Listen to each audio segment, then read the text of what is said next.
Hello everybody, this is Robin from Get On Again. Now I am at Get On Again factory. Today I want to introduce one machine. Its finished products, I think that all the families should have it. That is for the bus tour. Here, this machine can do the bus tour cross sewing.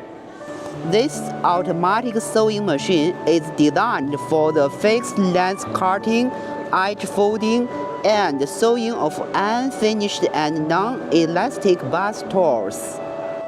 And this machine, we can do two types of products. One is 700 by 1400.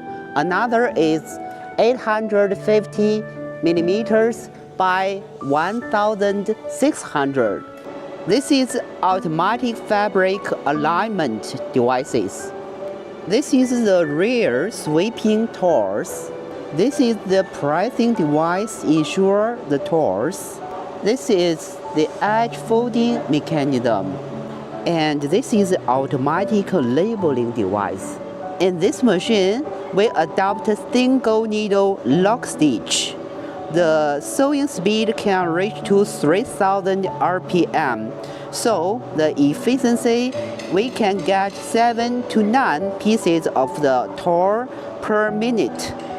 So this is the automatic sewing machine for the bus tour cross sewing. If you are interested, welcome to our factory. We are located in Tianjin, China.